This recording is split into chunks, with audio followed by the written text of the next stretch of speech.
Assalamualaikum warahmatullahi wabarakatuh. Waalaikumsalam warahmatullahi wabarakatuh. Ya, terima kasih untuk kalian di room Zoom kali ini. Puji syukur pada Allah Subhanahu wa taala, berkat rahmat dan hidayahnya kita bisa kembali ya melakukan pembelajaran ya tatap muka untuk kelas SBMPTN ini. Selawat dan salam kehadiran kepada Nabi Muhammad SAW. Oke. Pembelajaran kita pada pagi hari ini adalah materinya yaitu tentang stratifikasi sosial ya.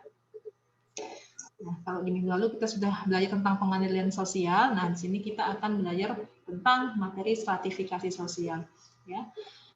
Sebelum memulai pembelajaran, ada baiknya kita berdoa terlebih dahulu agar pembelajaran kita pada hari ini bisa berjalan dengan lancar dan berkah insya Allah. Doa dimulai.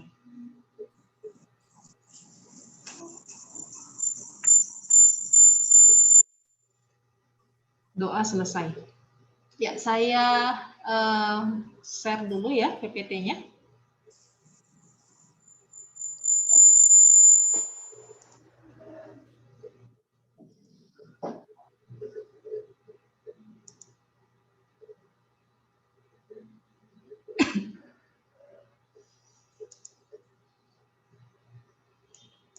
Oke, nah stratifikasi sosial.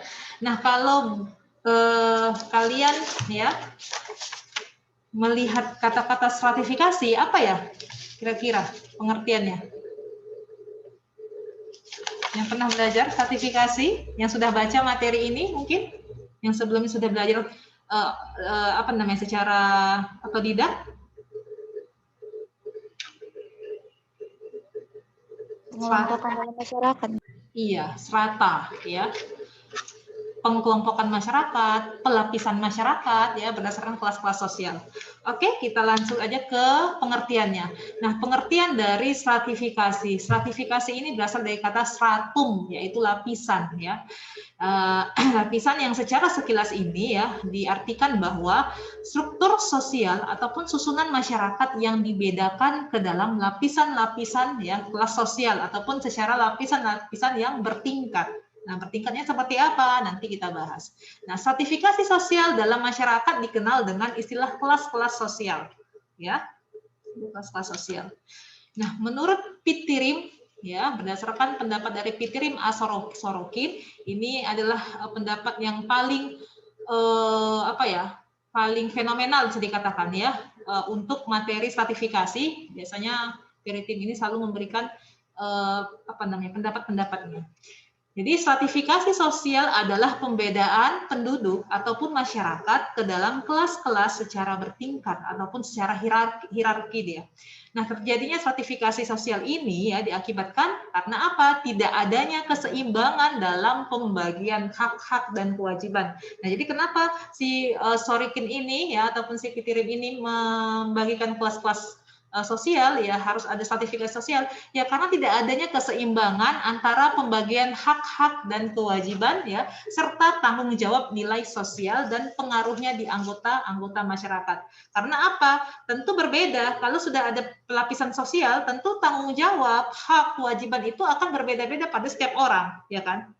Kan tidak mungkin ya. Contoh kita mikir misalnya pembagian kelas sosial pemimpin paling atas, jadi kelas paling atas ya. Kepada bawahannya. Tentu tanggung jawab seorang pemimpin itu lebih tinggi dibandingkan bawahannya. Ya kan seperti itu dia. Secara tanggung jawab, ya hak-hak yang didapat juga lebih tinggi daripada bawahannya. Kewajiban dia juga lebih tinggi gitu ya. Jadi itu dia. Harus dibagi-bagi. Nah, jadi munculnya sertifikasi ini karena manusia mengenal kehidupan kelompok ya karena memang sejatinya kita sebagai manusia itu lebih senangnya dominannya itu berkelompok gitu ya secara biasa saja kita kalau bermain-main kita kan suka sama teman yang sepermainan kita itu dia yang artinya yang sehobi sekeinginan dengan kita itu dia jadi memang sejatinya manusia itu ingin berkelompok makanya perlu dibagi-bagi. Jadi seorang filosofi Yunani kuno yaitu Aristoteles mengemukakan bahwa dalam suatu negara terdapat 3 unsur ya, 3 unsur golongan ya. Orang-orang yang disebut dengan orang kaya raya ya, dengan ada orang kaya raya, orang yang miskin sekali dan mereka yang ada di tengah ya. Jadi ada yang kaya di tengah dan miskin paling bawah sekali. Nah, itu kata si Aristoteles ya. Dan kita lihat pada dasarnya juga seperti itu. Ada yang orang sangat kaya, kita bilang gitu ya, menengah, miskin dan sangat-sangat miskin bahkan tidak punya misalnya apapun. Nah, memang di di lingkungan kita di tengah-tengah masyarakat seperti itu. Nah, menurut Max Weber, stratifikasi sosial sebagai golongan orang-orang yang termasuk dalam suatu sistem sosial tertentu yang ke dalam lapisan-lapisan hierarki menurut dimensi kekuasaan, hak istimewa, dan prestise katanya. Prestise ini berarti ada penghargaan, berdasarkan itu dia. Jadi biasanya kita melihat seseorang itu berdasarkan kekuasaannya, ada hak istimewa yang dia miliki dan berdasarkan pandangan ataupun penghargaan yang diberikan orang lain kepada dia. Ya. Menurut Schubert, ya, bahwa stratifikasi sosial ya sebagai suatu pola penempatan kategori kelas sosial berdasarkan hak-hak yang berbeda. Nah, ini hampir sama seperti yang saya jelaskan tadi. Kenapa harus ada stratifikasi sosial? Karena memang untuk memisahkan antara tanggung jawab, hak dan kewajiban itu tadi. Nah, di sini kita akan masuk ke dalam kelas-kelas sosial. Ya. Jadi sebenarnya inti dari kita belajar stratifikasi adalah bagaimana kita mengetahui pelapisan kelas ataupun pengelompokan kelas-kelas sosial di masyarakat. Ya, jadi kelas-kelas sosial di masyarakat itu ada yang namanya kelas sosial atas, ya, ataupun upper class. Nah, ini yang di atas ini berdasarkan apa? Nanti kita lihat sifatnya. Apakah berdasarkan karena kayanya, atau kekuasaannya, atau bahkan karena pendidikannya. Karena sifat dari stratifikasi sosial itu terbagi atas kekuasaan, ya, ada pendidikan, kekayaan, dan keturunan ataupun kehormatan. Ya, ini kita tidak ini berbicara umum saja. Jadi kelas sosial atas saja, upper class. Yang kedua adalah kelas sosial menengah ataupun middle class, ya, middle class. Ini dia, lapisan menengah. Jadi kalau berbicara tentang stratifikasi pasti kita hanya membayangkan sebuah piramida. Ya, kenapa piramida? Karena piramida itu kan bentuknya ada yang paling atas, tengah sampai ke bawah, ya kan, kerucut dia. Yang terakhir adalah kelas sosial rendah ataupun lower class, ya. Jadi lapisan terbawah. Nih, kita ambil 3 saja ya. Lapisan atas, lapisan menengah, lapisan bawah secara umum. Karena sebenarnya ada yang paling kaya, ya kan? Kaya misalnya, menengah, miskin, paling miskin. Tapi ini kita ambil yang secara umumnya saja 3 lapisan, ya. Dia kaya, menengah berarti miskin, atau atas, menengah, bawah. Nah, dasar-dasar dari stratifikasi sosial. Nah, ini tadi yang saya katakan, ya. Jadi lahirnya stratifikasi sosial ini terjadi dengan otomatis di dalam masyarakat, ya, otomatis seiring dengan tingkat pertumbuhan masyarakat itu sendiri. Jadi kenapa dibilang otomatis? Karena kita melihat orang kaya misalnya di depan kita, ya, itu kan secara langsung secara tidak kita sadari kita langsung, oh itu orang kaya gitu ya. Kita melihat orang yang nggak punya apa-apa minta-minta, misalnya minta-minta, kita langsung bilang, oh itu orang miskin. Jadi dia terjadi secara otomatis, yang memang dalam kesadaran kita gitu loh, dalam pola pikir setiap orang. Nah, kriteria yang digunakan untuk menyusun lapisan sosial ya tadi ya, yang pertama berdasarkan kekayaan. Nah, kekayaan ini tadi ya, berarti dia kaya ya, orang yang masyarakat yang kaya, masyarakat menengah ya kan, masyarakat yang miskin. Nah, itu ya kekayaan. Jadi berdasarkan harta yang dimiliki. Misalnya gitu. Kalau di masyarakat juga tidak dipungkiri biasanya kita melihat seorang yang lebih misalnya kaya ya, sebagai sebagian orang ya, biasanya akan lebih disegani ya ketimbang misalnya orang miskin.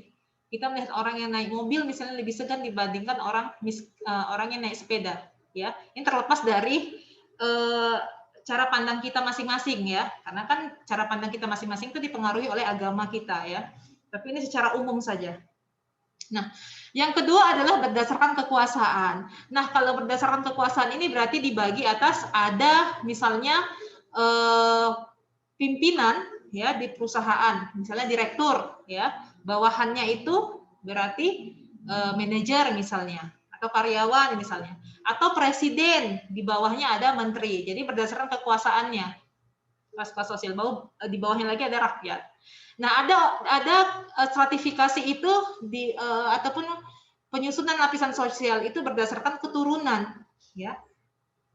Kalau keturunan ini berarti kita ambil contoh bangsa India ya, ataupun kalau di Bali mungkin masih pakai yang namanya kasta-kasta ya.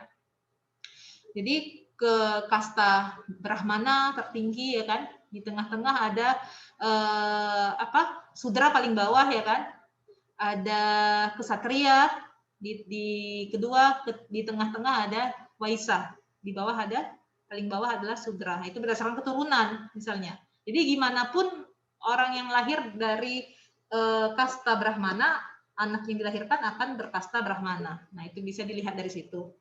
Yang keempat adalah pendidikan. Nah, pendidikan ini dilihat dari jenjang pendidikan seseorang. Ya, seorang yang S2 lebih tinggi dari S1 ya, paling bawah mungkin SMA sampai ke SD atau sama sekali tidak mengenyam pendidikan. SD lah kita bilang. Nah, itu dibagi atas pengelompokan pendidikan. Jadi biasanya orang juga melihat seseorang disegani itu berdasarkan pendidikan yang ia dapat. Gitu ya. Maka tidak salah bahwa visi misi Indonesia ya untuk masalah pendidikan untuk apa? Kita supaya bisa menjadi orang yang memiliki pendidikan yang tinggi. Oke, kita lanjut. Nah, ini bisa dilihat ya. Kalau dibuat bagan, stratifikasi sosial itu seperti ini. Ini sifatnya, nanti kita bahas tentang terbuka tertutup. Ada campuran. Ini pembentuknya. Nah, kalau berdasarkan kekayaan, kekuasaan seperti apa, keturunan, ya pendidikan. Oke.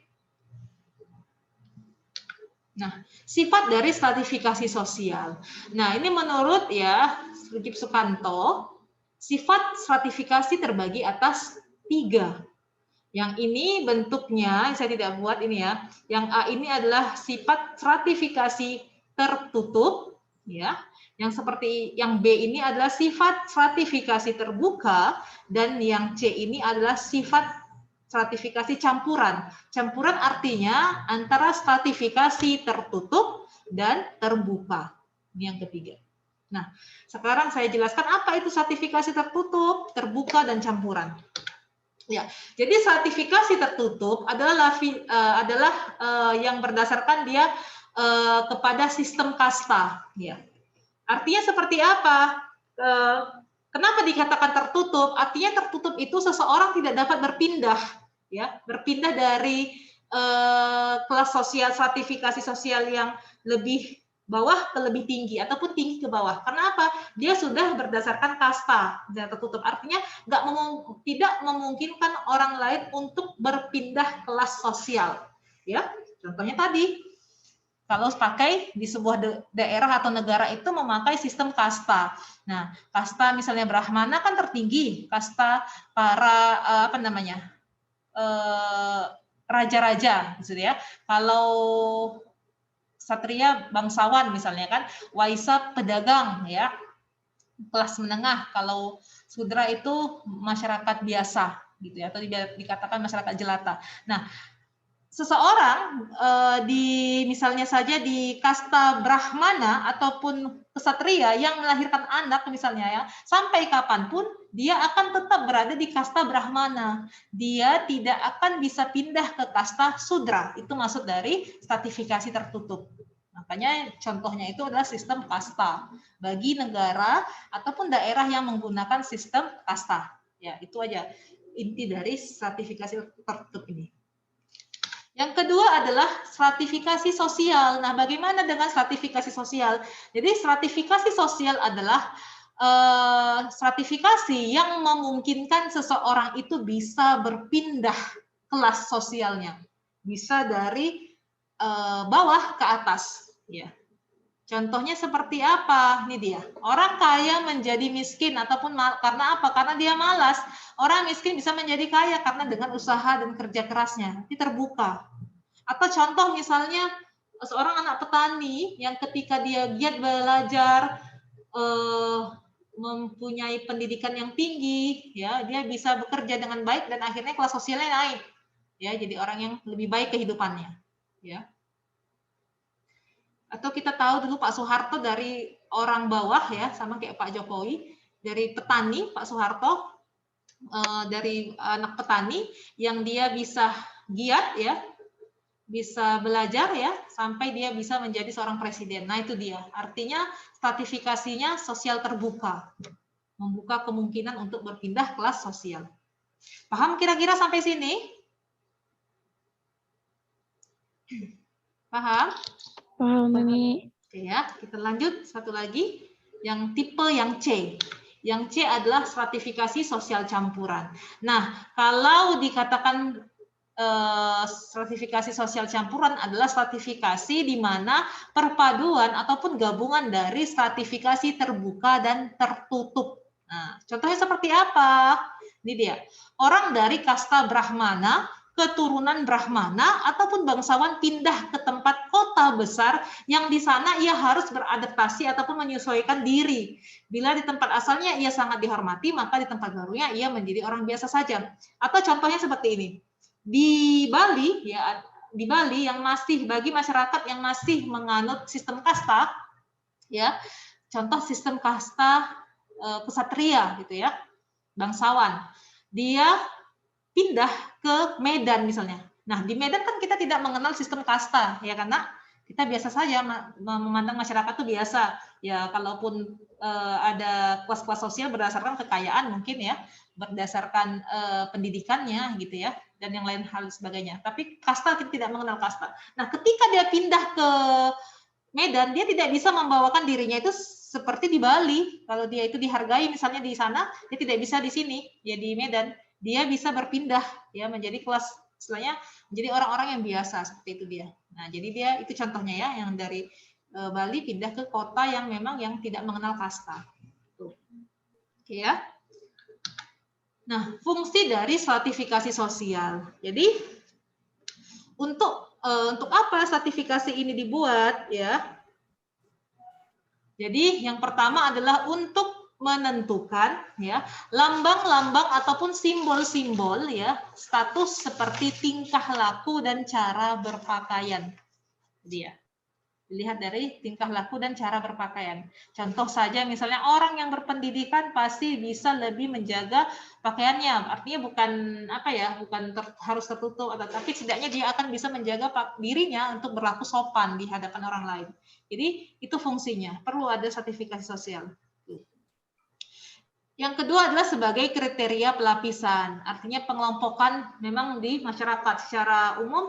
Hal ini tadi ya tidak bisa kita pungkiri, tanpa sadar kita akan cepat melihat seorang yang memiliki harta yang kaya langsung harta yang banyak langsung bilang oh itu orang kaya, memiliki pendidikan yang tinggi kita langsung oh itu orang berpendidikan, melihat pengemis itu kita langsung berpikir ya, alam sadar kita langsung berpikir oh itu mungkin orang miskin, seperti itu dia. Memang harus ada pelapisan sosial itu tadi. Yang ketiga, untuk mendistribusikan hak-hak istimewa secara objektif. Nah, itu tadi ya, artinya membedakan antara tugas tanggung jawab dari hak kewajiban antara lapisan-lapisan masyarakat itu tadi. Yang ketiga, yang keempat adalah menentukan tingkat penghargaan dan prestisenya. Ya, jadi ketika sudah ada pembagian kelas-kelas sosial tadi ya, kita bisa mengetahui ya tingkat penghargaan dan prestisenya. Karena memang tidak dipungkiri ya, kalau presiden datang tuh beda sama kalau kita mungkin datang ke suatu tempat ya biasa saja. Tapi ketika misalnya presiden atau atasan yang datang berkunjung ke suatu instansi daerah, itu pasti akan perlakuannya berbeda. Nah, itu tidak bisa kita tidak bisa kita pungkiri, nah, tidak bisa kita tolak gitu. Memang perlakuan orang itu seperti itu. Ya, ketika presiden datang kan nggak mungkin biasa aja tuh, gitu ya. Pasti akan ada misalnya ininya ya, para yang mengamankan, pengaman dan lain sebagainya. Jadi memang untuk menentukan tingkat penghargaan dan prestise untuk masing-masing kelas-kelas masyarakat itu tadi. Ya. Nah, kriteria dari stratifikasi sosial ini seperti apa? Nah, jadi kriteria berdasarkan kriteria ekonomi ya sangat dipengaruhi oleh tingkat perkembangan di suatu negara. Nah, kita bisa lihat ya, menurut Aristoteles ini ada bisa dilihat gambar piramida ini ada golongan sangat kaya raya, golongan kaya, golongan miskin misalnya. Nah, di golongan sangat kaya raya ini ada tuan tanah, bangsawan, pengusaha ya, lapisan sosialnya itu bisa dibagi. Kalau di golongan kaya ada pedagang, masyarakat yang punya keahlian, dan golongan miskin itu adalah masyarakat biasa, ya, ataupun tidak memiliki apa-apa gitu. Ini berdasarkan dari kriterianya, dibagi atas 3. Nah, menurut Karl Marx ya, jadi masing-masing pendapat itu berbeda-beda membagi dari kelas-kelas sosial ini. Ya. Jadi kalau menurut Karl Marx, karena dulu di Amerika ada sistem kapitalis yang menengah ya, ada ataupun bourgeois, jadi dibagi atas ke dalam 3 golongan ini, ya, menengah, proletar. Ada siapa? Golongan yang menguasai tanah ya, bourgeois. Kalau di kalangan menengah ada para pegawai, pemerintah. Golongan proletar ada buruh pabrik. Nah ini dia hampir sama sebenarnya, hanya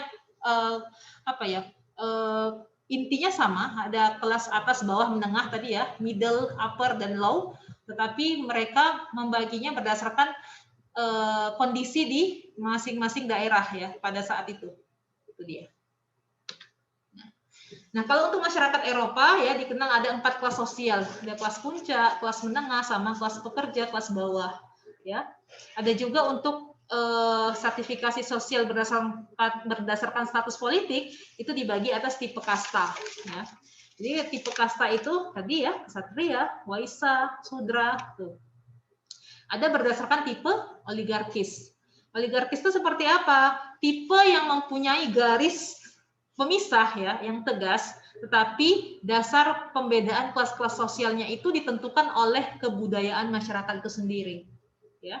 Jadi biasanya kedudukan masyarakat itu cenderung didasarkan atas kelahiran, tetapi pada individunya masih diberikan kesempatan untuk naik ke lapisan atas.